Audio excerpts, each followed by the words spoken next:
Oradan değil çıkış dışarı.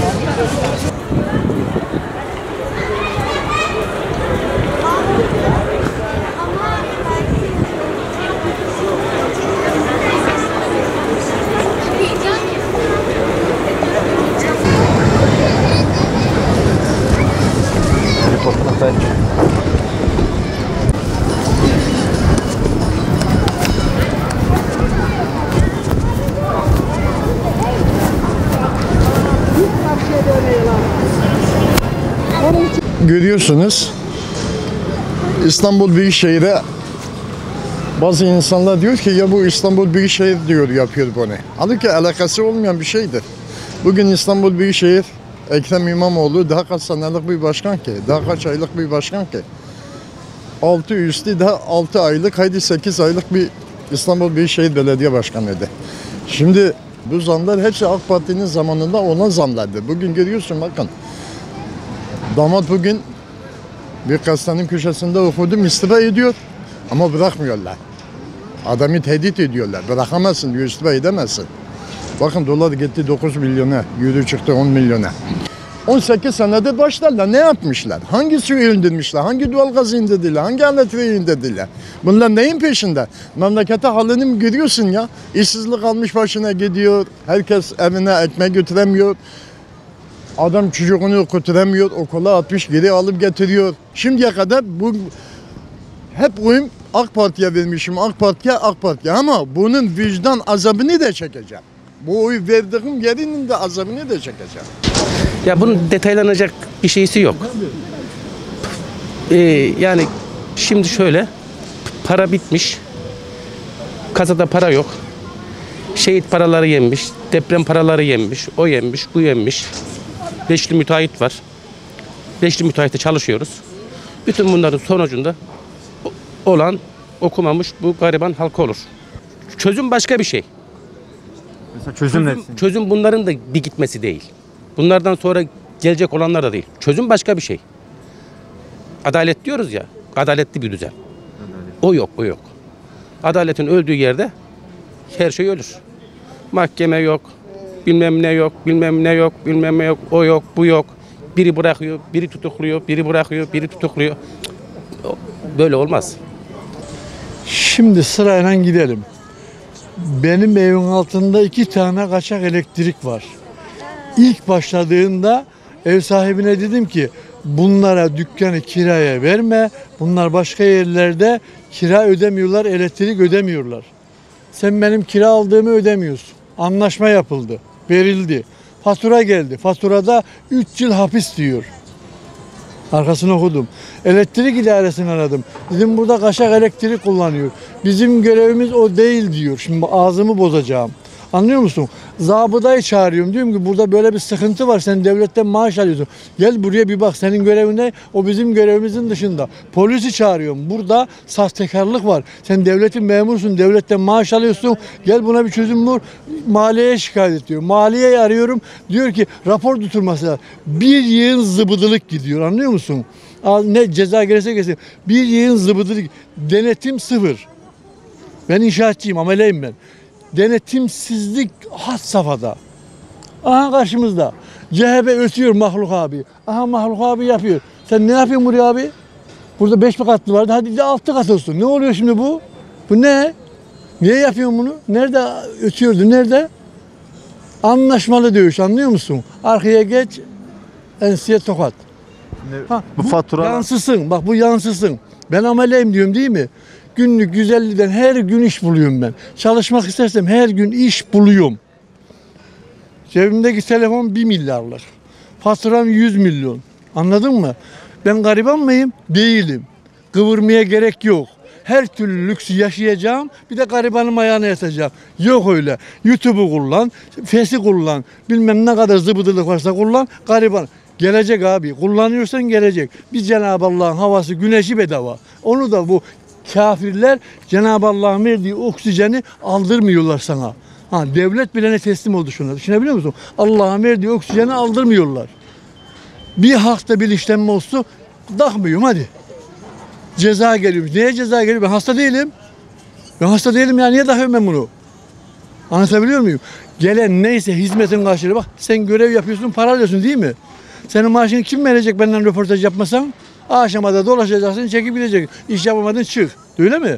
Yapılan işin karşılığı ödenecek. Ama maliye denetleyecek. Yerinde midir, değil midir? Bu para devletin ne kadar geliyor? Biraz önce aradım elektrik kurumunu. Para yatacak, yatmadı. Açma kapama 40 lira. Anlıyor musun? Oraya gelmeden, bunlar çünkü sistemde var. Oraya gelmeden adam açma kapamayı 40 lira benden alıyor. Anlaşma yapılmış. Evet. Hani herkes çalışıyor. Yani takip edilsin. Beceremiyor musun? Biraz önce söyledim. At dışarı. İşe göre adam, adama göre iş. Bunu iyi ayarlayacaksın. Sen ya bir sürü profesörüm var. Arasın beni 2 dakikada. Ben amelleyim. Bir el arabasına kuruyken ne kadar su girer, yaş iken ne kadar su girer, kireç ne kadar kullanılır ve usta nasıl rahat çalışır ben onu bilirim. Ustaya ağzını ayıttırmam. Tuğlasını veririm oraya ben. Anladın mı? Usta da 400 tuğlayı akşama kadar seve koymak zorunda. Kıvıramaz, sigara içemez. Paydos da yemeğini yer, işine başlar. Adam beni bırakmıyor. Niye bıraksın beni? Ben adam gibi çalışıyorum. Akşam temizlerim, teslim ederim işini. Ya olmaması gerekiyor ya bunların. Vatandaş zaten gerektiği kadar zor durumda yani. Bunlar normal faturasını zor ödüyor. İşte. Bir de ihtiyaçların yok. Tabii vatandaşa yansımaması lazım bunların. Vatandaş zaten normal faturasını zor ödüyor. Bir de onlar yansıdığı zaman vatandaş zor durumda kalıyor. Şimdi düşünüyorum, şimdi vatandaşa tabii her ne oluyorsa vatandaş oluyor yani. Şimdi vatandaş zorlanır mı sizce bunda? İlla ki zorlanır. Şimdi asgari ücretten geçinen insanlar var yani. Şimdi emekli maaşı az olanlar var. İlla ki tabii zorlanacak tabii vatandaş yani. Vatandaş Fatura harici adam zaten zamanında sözleşmesini yapmış, ödemiş peşin olarak. Ayrıca bakım ücreti, efendime söyleyeyim, faturayı yansıtım bu şeyleri iptal etmeleri lazım. Zaten vatandaşın bütçesi kendine göre zor yetiyor. Hani yetmiyor aslında. Bak sana ben bir fatura göstereyim. Kaç para olduğunu göstereyim sana. Madem şey yapıyorsunuz. Bak şu fatura kaç para gelmiş bir bakalım. Anlatabildim mi? Kamera gösterse de fiyatını şey yapsa. Tam iyi gösterse. Bak şu fatura bak kaç para demiş burada. Anlatabildim mi? Heh. Görüyor musun? Bak 100 bilmem kaç para gelmiş. 25 lira ödedi. Hani o civarda fatura gelmiş. Şimdi bu biz ne yakıyoruz? Bir televizyon çalışıyor, buzdolabı, bir de elektrik yani işte bu. Başka bir sıkıntı yok. Hani bu kadar ücret yüklemenin anlamı ne oluyor yani? Hani hakikaten gerçekten kuruşuna şey yapsa vatandaşı ücretini almasın diye ama belirli miktarda bugün %35 elektriğe zam yapmışlar yani geçenlerde. Hani bu çok değil mi? Bu emekliye niye %35 yapmıyorlar? Emekli yapsın ki bu karşılığına kepçeden alıyor, karşılığına yeri veriyor. Olmaz. Önce kepçeden vereyim, kepçeden alması lazım o zaman. Ben ona da razı gelirim ama tutup da kepçeden alıp karşılığına geri alırsa zor. Vatandaşın sırtına biniyorlar yani. Ya bence nasıl olmalı kardeşim? Türkiye'de bütün bu sonradan çıkma telefon şirketleri, Turkcell, şu bu bak şurada PTT şirketi var.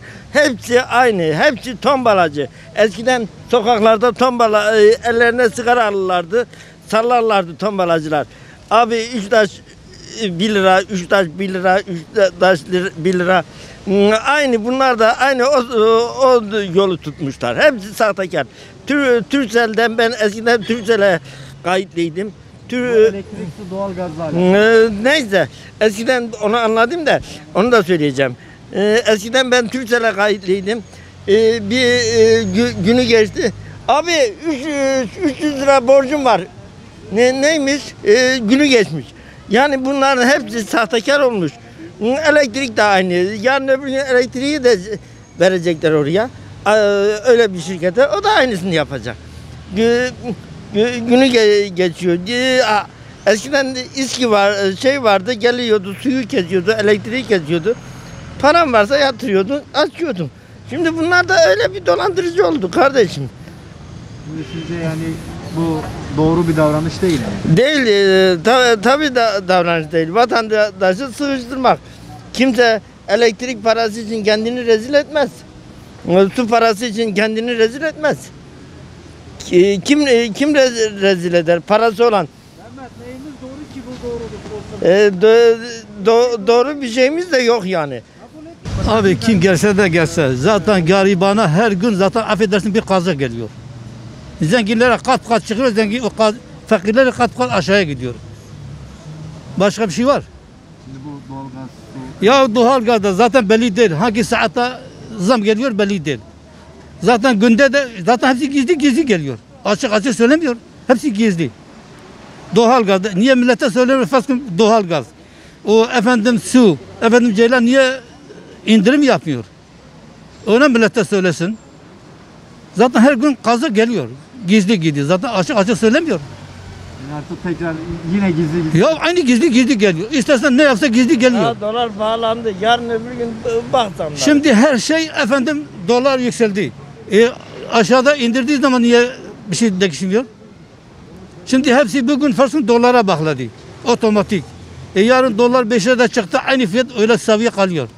İndirim yapıyor.